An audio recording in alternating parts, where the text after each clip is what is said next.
evening, Facebook, IG, and YouTube. I hope you all are having a wonderful, wonderful Thursday. I am not going to be before you long. I just wanted to come on tonight because it's some things that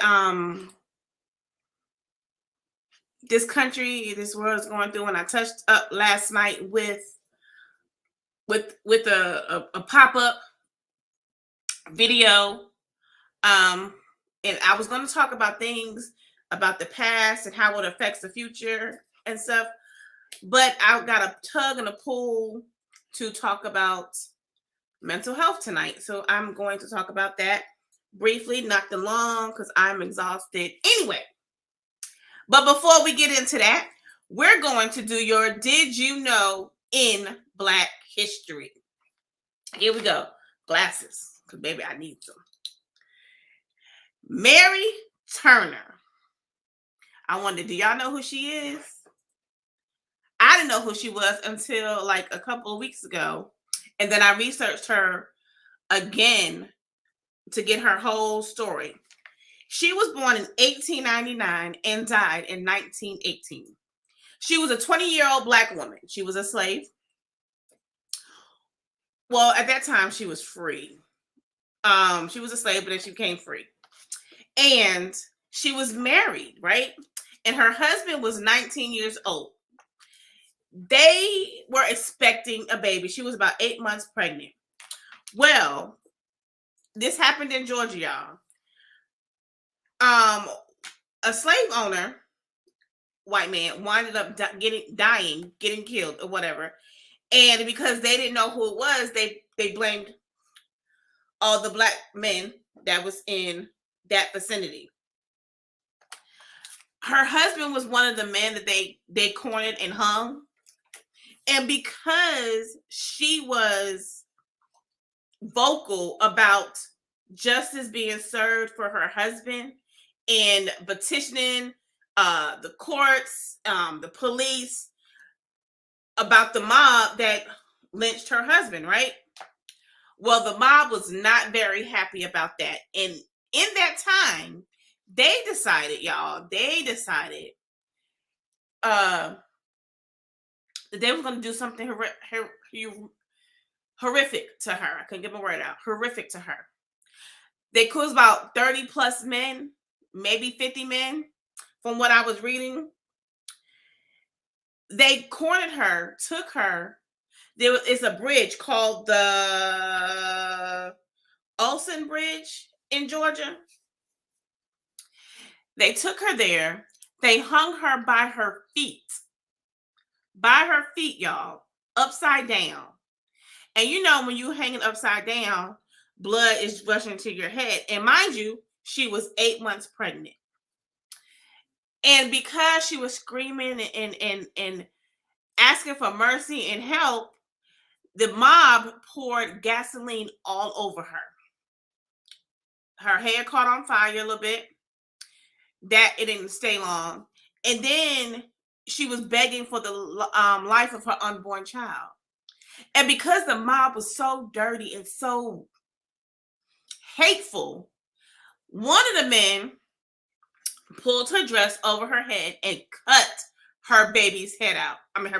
Her baby out of her stomach. And when the baby hit the floor and it cried maybe twice, from what I was reading, he stomped that baby with his heel. He killed that baby with his heel on his, and after she died, her baby was killed. They put her down and hung her from her neck over that bridge in Georgia. That took a toll on me when I read it, and then I saw a video and I wanted to show the video, but I didn't want to bring any triggers to anybody tonight. But I just wanted you to know that is your Black history lesson for today. Mary Turner. This woman just wanted her justice for her husband, and they killed her for it. That is your Did You Know in Black history. Now, as I stated last night, DJ Twitch, whom we known from the Ellen DeGeneres show, killed himself the night before last. There's so many speculations out here of why he did it. He was depressed. He might have been. I mean, literally, from what I understand, what happened, he was depressed. And I stated this yesterday and on Monday. Around the holidays, from I want to say October till January, a lot of people get depressed more than usual around the holidays. And it's hard for especially Black men to talk about their issues, how they're feeling, so on and so forth. And I say that because Twitch was on TikTok the night 30 minutes before he passed, and he was talking about something that was going on in society. And no one would have known that something was wrong with him because he was so cheerful and wanted to make everybody happy. And usually the people that try to put smiles on other people's faces and is always a listening ear are going through their own hardship and are fighting a battle inside that no one knows about. Do you know how hard that is, especially for Black men in America today? I have two brothers, biological brothers. One is deceased right now. One is still living. He is battling his own battles, his own demons, and we try to get him help, but most Black men would say, I don't need it. I can face it on my own. And statistically, the suicide rate for Black men has risen almost 80% because they don't talk about their issues. They are raised not to talk about their issues. They are raised not to go and seek help. We have to stop that in our society. We have to cut that out. There's too many men out here that are dying by their own hand because they don't have anybody to talk to. Listen, man, it's okay to call your boy up. It's okay to have a male friend to call and talk to, just like females do it. Let me tell you, females will run to their girlfriend in a heartbeat and talk about their issues. Men, it is okay for you to sit here and talk about your issues with your friends, or find a counselor. If you can go to Google and find Black counselors, men and female, that will help you through your trauma. And most insurances will pay for it. Most. Okay. I know. Find a pastor, a minister, a deacon, an elder, someone to help you through your time of trouble. Because let me tell you, we need you here. We want you here. We need you for our children. We need you for our societies. We need you, Black men. We need you men, period. But Black men, I'm talking to you. Black women, I'm talking to you. And the other thing that bothers me is that we are so quick to put someone down in your own race than before you lift them up. We have to stop that. Because that's another reason why men and women do not find comfort in talking to a homeboy, a girlfriend, or whatever. Because instead of encouraging them and lifting them up, they are making them feel less than what they're supposed to. So let's try from this day forward to check on your friends, to make it okay for your friends to come and talk to you. Don't throw it back up in their face. Don't demean them because you don't understand what they're going through.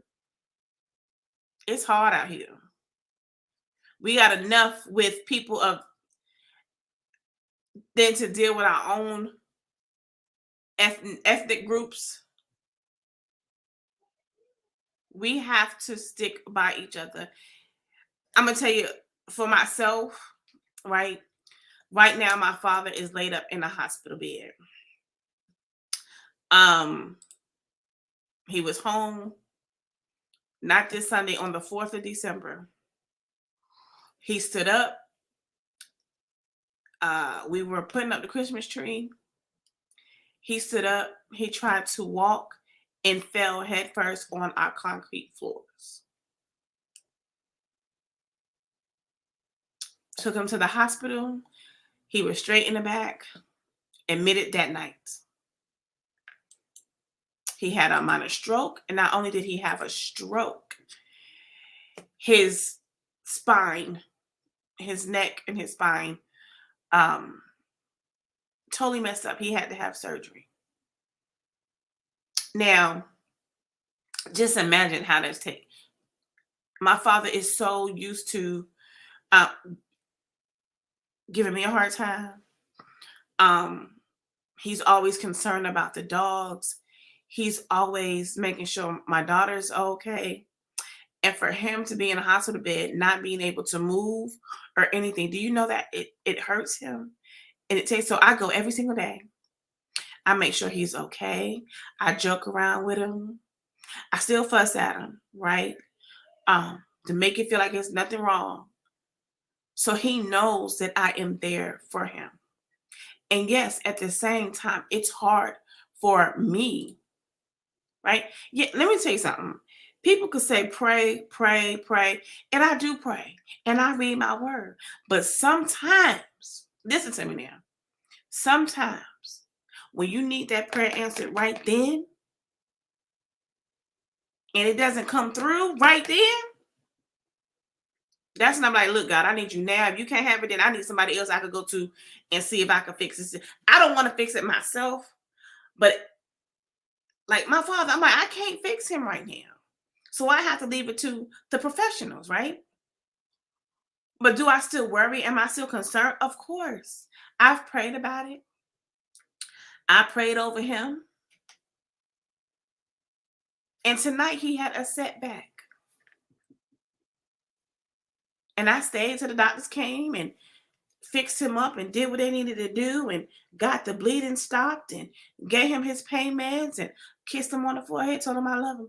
And I came home so I could do this show.